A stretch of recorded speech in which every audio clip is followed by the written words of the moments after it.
nama saya Afeti Distira, NPM 244 dari Fakultas Hukum Universitas Padjadjaran. Halo, perkenalkan, nama saya Andika Saputra dengan nomor NPM 1101102100173. Halo, perkenalkan, nama saya Bagas Arya Jatmika dengan NPM 1101102100197. Halo, perkenalkan, nama saya Sofia Mardia Hasya dengan NPM 1101102102004. Halo, perkenalkan, nama saya Vita Mutiara Zahrani dengan nomor NPM 1101102102003. Negara hukum adalah sebuah teori hukum yang berasal dari tradisi hukum Eropa yang dipengaruhi oleh Romawi. Konsep negara hukum sendiri bersandar pada keyakinan bahwa kekuasaan negara harus dijalankan atas dasar hukum yang adil dan baik. Hubungan antara yang diperintah dan yang memerintah dijalankan berdasarkan suatu norma objektif, bukan pada suatu kekuasaan absolut semata-mata. Norma objektif tersebut harus memenuhi syarat formal dan dapat dipertahankan oleh ide-ide hukum. Negara hukum mensyaratkan bahwa setiap tindakan dari negara haruslah bertujuan untuk menegakkan kepastian hukum, dilakukan secara setara, menjadi unsur yang mengesahkan demokrasi, dan memenuhi tuntutan akal budi.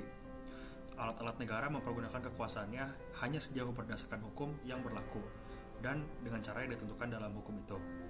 Dalam negara hukum, tujuan suatu perkara adalah agar dijatuhi putusan sesuai dengan kebenaran. Tujuan suatu perkara adalah untuk memastikan kebenaran, maka semua pihak berhak atas pembelaan atau bantuan hukum.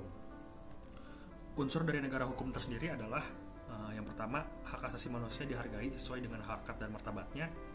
Yang kedua, adanya pemisahan atau pembagian kekuasaan untuk menjamin hak-hak tersebut. Ketiga, pemerintah dijalankan berdasarkan peraturan perundang-undangan. Dan keempat, adanya peradilan administrasi dalam perselisihan terkait dengan Sedangkan untuk ciri-ciri negara hukum, yang pertama adalah kekuasaannya dijalankan secara sesuai dengan hukum positif yang berlaku. Yang kedua, kegiatan negara berada di bawah kontrol kekuasaan kehakiman yang efektif. Yang ketiga, berdasarkan sebuah undang-undang yang menjamin HAM. Dan yang keempat, menuntut pembagian kekuasaan.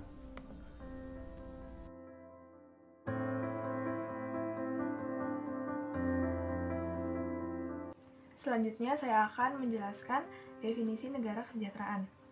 Negara kesejahteraan adalah negara dengan konsep pemerintahan yang mengambil peran penting dalam perlindungan dan mengutamakan kesejahteraan ekonomi dan sosial warga negaranya. Konsep ini didasarkan pada prinsip kesetaraan kesempatan, distribusi kekayaan yang merata dan setara, dan tanggung jawab masyarakat kepada orang-orang yang tidak mampu memenuhi persyaratan minimal untuk kehidupan yang layak. Istilah ini secara umum bisa mencakup berbagai macam organisasi ekonomi dan sosial. Sosiolog T.H. Marshall mengidentifikasikan negara kesejahteraan sebagai gabungan dari demokrasi, kesejahteraan, dan kapitalisme. Para pakar menaruh perhatian khusus pada cara Jerman, Britania Raya, dan negara-negara lain yang mengembangkan sistem kesejahteraan secara historis.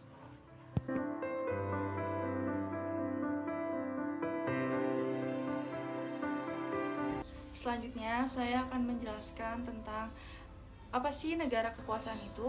Negara kekuasaan merupakan konsep bahwa raja atau pimpinan negara boleh berbuat apa saja, asalkan tujuan bisa tercapai, sehingga dapat dikatakan tujuan itu menghalalkan atau membenarkan semua cara atau usaha.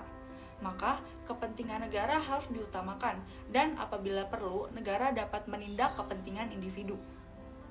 Pendapat tersebut dicetuskan oleh Niccolò Machiavelli, ahli sejarah dan negarawan asal Italia, dalam bukunya Li Prinsip, bab 18, yang menjelaskan bahwa raja atau pimpinan negara harus memiliki sifat-sifat cerdik, pandai, dan licin, ibarat seekor kancil.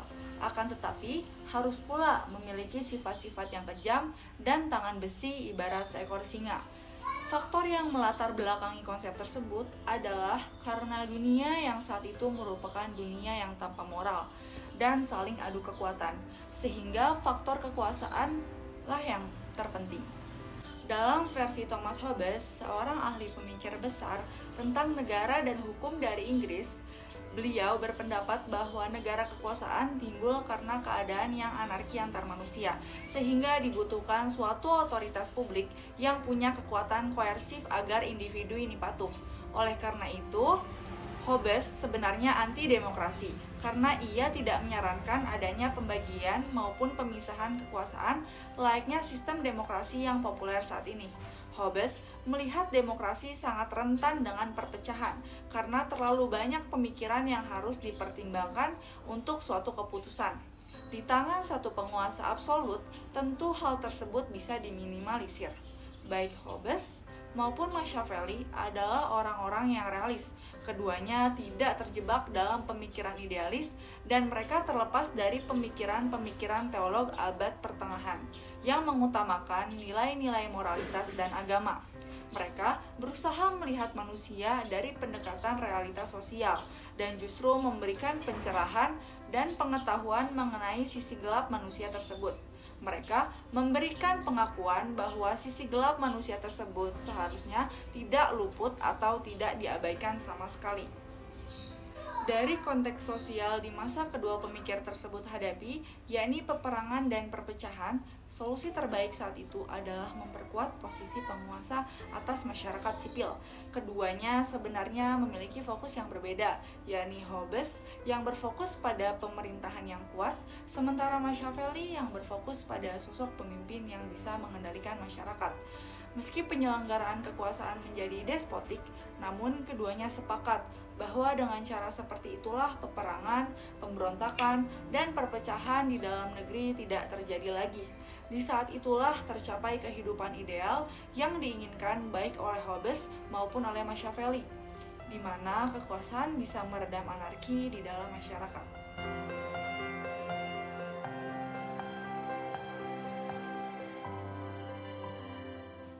Indonesia dapat dikategorikan sebagai negara hukum. Hal tersebut tercantum pada Undang-Undang Dasar 1945 Pasal 1 ayat 3 yang berbunyi, negara Indonesia adalah negara hukum. Penjelasan lain yang menerangkan bahwa Indonesia merupakan negara hukum yaitu terdapat pada UUD 1945 Pasal 28 ayat 5 yang menjelaskan bahwa penegakan dan perlindungan HAM sesuai dengan prinsip negara hukum demokratis. Dan pelaksanaan HAM diatur, dijamin, dan dituangkan dalam peraturan undang-undang. Ada pula pada bab 10 pasal 27 ayat 1 menyatakan jika seluruh warga Indonesia dan kedudukannya dalam hukum dan pemerintahan wajib menjunjung tinggi tanpa ada pengecualian. Indonesia merupakan negara hukum tertuang dalam pasal 1 ayat 3 UUD 1945 yang berbunyi Indonesia adalah negara hukum, di mana Indonesia menggabungkan beberapa sistem hukum di dalam konstitusinya. Pasal 1 ayat 3 ini mempunyai makna bahwasannya Indonesia adalah negara hukum yang pelaksanaan ketatanegaraan dilaksanakan berdasarkan peraturan dan ketentuan yang berlaku. Negara hukum sendiri berdiri di atas hukum yang menjamin keadilan bagi seluruh warga negara. Untuk Indonesia, negara hukum didasarkan pada nilai-nilai Pancasila yang merupakan pandangan hidup, bangsa, dan sumber dari segala sumber hukum. Yang dimaksud adalah hukum di Indonesia harus dilandasi dengan semangat penegakan nilai ketuhanan, kemanusiaan, kerakyatan, dan keadilan sebagaimana yang terkandung dalam Pancasila. Adapun produk turunan undang-undang dapat berupa peraturan presiden, peraturan menteri, instruksi presiden, peraturan daerah, peraturan gubernur, dan berbagai peraturan lainnya. Pilos M. Hajon mengatakan bahwa Indonesia itu berkaitan erat dengan hukum Pancasila, yaitu adanya keserasian antara pemerintah dengan rakyat berdasarkan asas kerukunan. 2. Hubungan fungsional yang profesional antara kekuasaan negara. 3. Prinsip penyelesaian sengketa secara musyawarah dan peradilan merupakan sasaran terakhir. 4. Keseimbangan antara hak dan kewajiban. Indonesia sebagai negara hukum berarti bahwa seluruh aktivitas dalam berbangsa dan bernegara harus berdasarkan hukum yang terkait. Semua tindakan atau perbuatan masyarakat, baik individu maupun kelompok, harus didasarkan pada ketentuan hukum dan peraturan yang telah diberlakukan di Indonesia. Selain itu, Indonesia juga diharuskan untuk menggunakan hukum yang adil dalam mengatasi perkara yang ada. Oleh karena itu, untuk lebih detailnya, terdapat beberapa ciri yang menunjukkan bahwa Indonesia merupakan negara hukum sebagai berikut. Yang pertama, di Indonesia terdapat yang namanya supremasi hukum, yaitu upaya menegakkan dan menempatkan hukum pada posisi tertinggi. Yang kedua, adanya perlindungan HAM yang tercantum pada Undang-Undang Dasar 1945 Pasal 28I ayat 4 yang berbunyi perlindungan, pemajuan, penegakan, dan pemenuhan hak asasi manusia adalah tanggung jawab negara, terutama pemerintah. Yang ketiga, semua orang mempunyai nilai yang sama di mata hukum. Hal ini tercantum pada Undang-Undang Dasar 1945 Pasal 27 ayat 1. Yang keempat, adanya kebebasan berpendapat. Hal ini juga tercantum pada Undang-Undang Dasar tahun 1945 Pasal 28F. Serta tercantum pula pada Undang-Undang Nomor 39 Tahun 1999 tentang hak asasi manusia, tepatnya pada pasal 14, 23, 24, dan 25. Yang kelima, adanya suatu sistem tata negara. Di Indonesia sendiri, republik merupakan bentuk pemerintahannya, sedangkan sistem pemerintahan di Indonesia yaitu presidensial. Yang keenam, mempunyai sistem peradilan yang adil, bebas, dan tidak memihak. Yang ketujuh, adanya pendidikan kewarganegaraan. Hal ini selaras dengan adanya mata kuliah pendidikan kewarganegaraan saat ini, dan selaras pula dengan pasal 35 Undang-Undang Nomor 12 Tahun 2021 tentang pendidikan tinggi. Yang kedelapan, adanya legalitas hukum. Yang kesembilan, mempunyai peradilan perdata dan pidana. Dibuktikan dengan adanya Kitab Undang-Undang Hukum Pidana dan Kitab Undang-Undang Hukum Perdata. Yang kesepuluh, adanya sistem pemilihan umum selaras dengan bentuk pemerintahannya, yaitu selaras dengan bentuk pemerintahan negara Indonesia, yaitu republik, dan juga hal ini tercantum pada Undang-Undang Dasar 1945 Pasal 22E. Yang ke-11, adanya pembagian kekuasaan dan kebebasan berorganisasi. Dan yang terakhir, Indonesia memiliki pembatasan tugas dan wewenang bagi para pejabat dan pemegang kekuasaan.